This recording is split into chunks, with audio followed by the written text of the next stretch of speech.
the biggest question is, what happened to Albert Ojwang?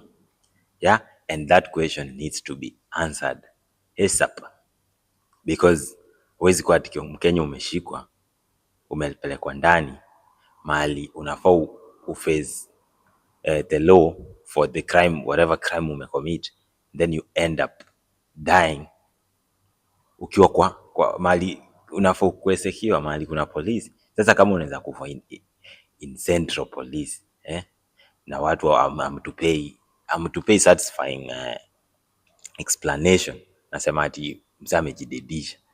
Wako wapi suspect? Wako wapi? I mean not suspect, wako wapi? History inanipea emotions. Wako wapi? Wako wapi hata wanaitaje witness? Because always unless usema alikuwa in a isolated cell, which I don't think so, na pia wanafaa come out waseme, but in a cell I don't think alikuwa peke yake. Ukishikwa in Central mnalalanga mkiwa wengi,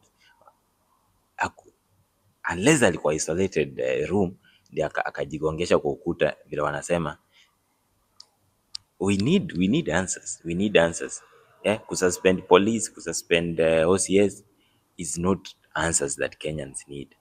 We need good answers, we need explanation. Inakuaje? Okay, sisi ni Wakenya tuna post, mi na upload hii video YouTube. Inaweza kuaje ati inaweza upload hii kwa yangu ya mwisho? Inawezaje post kitu Facebook about anyone ikuwe my last post? Inawezaje upload kitu Instagram ikuwe my last post, ama Twitter ni tweet ikuwe my last tweet, simply because I said something which is probably false. Internet is full of false information. Kama ni false, ignore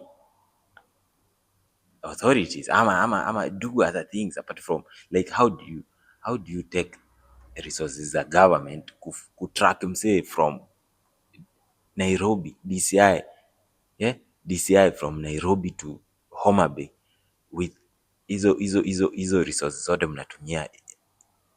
It's crazy. Unaenda mnashika msee because ametweet, unaenda kumtocha because there is a photo I saw of Albert Ojwang alikuwa amechapwa simply because ametweet. Kwani anaweza kuwa alitweet nini? Anaweza kuwa alitweet nini? Whatever alitweet, it doesn't mean msee adedisho. There is no tweet that is equal to losing a life. Hata nikuwe nimetweet nini maanishi ni dedisho. Na kama hakudedisho, if there is other things that happen behind the curtains, the police ndio wako hapo hivyo kutuambia, kutupea the exact occurrence, what exactly happened.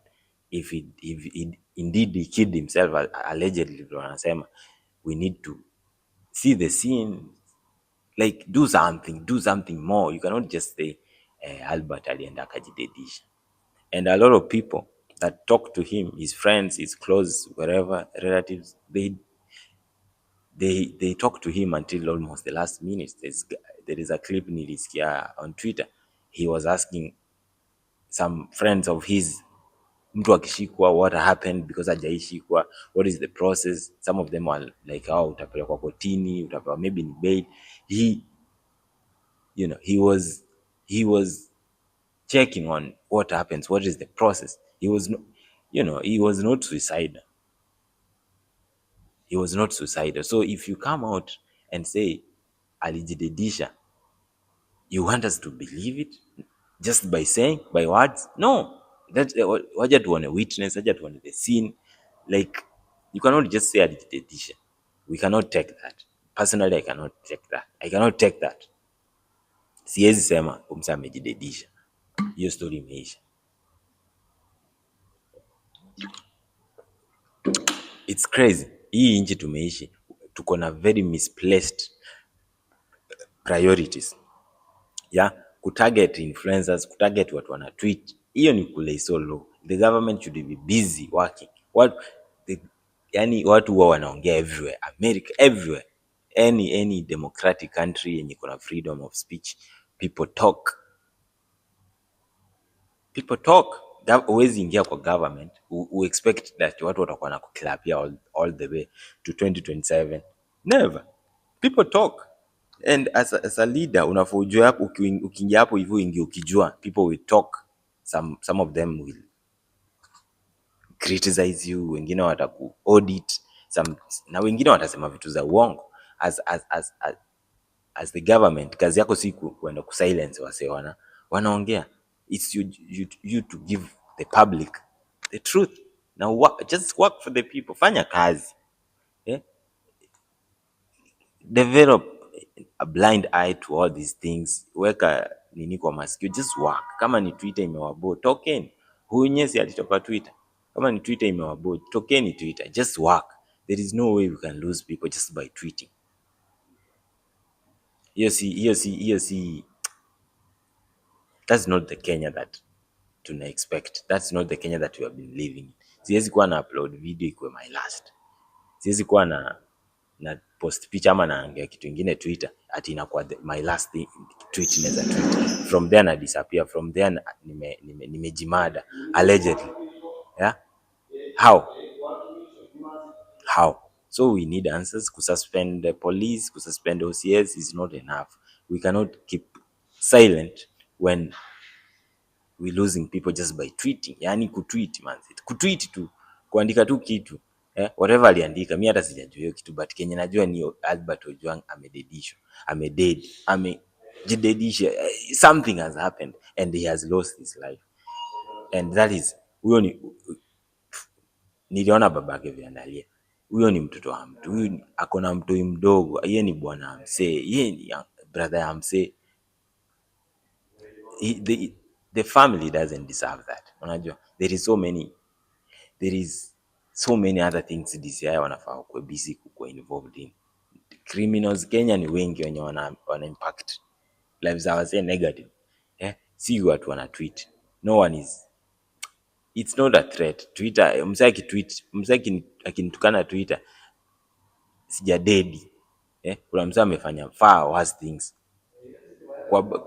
kwa nini, kwa country yetu wenye wanafaa DCI kwa kimuhanda, sio kuweka pesa kwenda hadi Homa Bay kushika msee kumleta all the way to Nairobi. Hiyo ni fuel wametumia hao, ni wase wamelipwa, hizo ni allowance probably za kwenda kumabduct simply because ametweet whatever alitweet. Alitukana sijui ni lakati ama I don't know, kama like I have not seen the tweet, and if so far sasa hiyo imekuwa insignificant. Nione hiyo tweet ama nisione, it's too late. Yeah, it's insignificant by now. What I know by now is Albert Ojwang alidead, a life was lost, and that is something. The numbers zinaenda zikipanda wenye wanadead under this government. Watu wengi wanadedishwa without any reason, like, na hizo numbers ni wase, si statistics tu. Najua tunaweza sema tu kuna influencer wengine walishikwa huko wakadedishwa, sasa hiyo wamefika 200 ama hao ni wase. Next time inaweza kuwa ni mimi, next time inaweza kuwa ni msee yako karibu na mimi, msee najua. Na before that we have to use whatever platform tuko nayo kupiga kelele, ku make sure that at least msee ukikosea, kama kuna defamation, whoever amefeel ni kama msee amemtukana, there is a procedure, there is a law. Kenya ni nchi iko under the rule of law. Mimi ukinitukana ni feel umenitukana ama umepost ama umepublish some wrong information about me, there is a procedure. Naweza enda ni kushike ni file kesi ifuatiliwe pole. Ukipatikana uko guilty ujajiwe according to the law. But hakuna vile msee unaweza sema umetukana mtu, whoever umetukana. Leo umetukana msee, maybe ni Twitter, hata kama ni president, whoever, kesho yake unapata umekujiwa, after 2 days umedisappear, ati umejidedisha ama umededishwa. Hiyo si society yenye ati tunafaa tukue silent about. Never. Because wanasema if you not make noise about kitu yenye msee mwingine anafanyiwa, inamaanisha unai support ama in one way or the other ume accomplish. Yeah, so opposition, hata nisifike stories za opposition, hata nisifike stories za opposition because now they are in government, no one can say anything, you know. Hata si story na tribal, but hii kitu ina happen Homa Bay. Homa Bay ni Luoland. Baba amekuwa kwa front line for many years kutry kucondemn stories za extrajudicial killing, but now that ako in government he will not say anything. Opposition leaders wenye wako louder kina Sifuna, they cannot say anything. We need lawyers to come out wenye anyone man, activist. Boni juzi alifinywa, so maybe hata ana nguvu, but probably angetokea apige kelele, and that's another issue yenye mimi uko nao na shida na watu huko na shida na Boni, because Boni almost show up for almost anyone. So this is not the time ya kunyamaza. Let's make all the noise that we can make. Justice for Albert Ojwang. Now the perpetrators wote walainiwe in court, wa face the consequences. There is no way msana adidisha and hiyo story tunaikanyagia inaisha. I don't think it's the society that we want. Inaanzanga hivyo 1 2 3, inafika place hata hakuna mtu anaweza ongea. All of us tunakuwa silence, like huwezi tweet, and we don't wanna go there, never.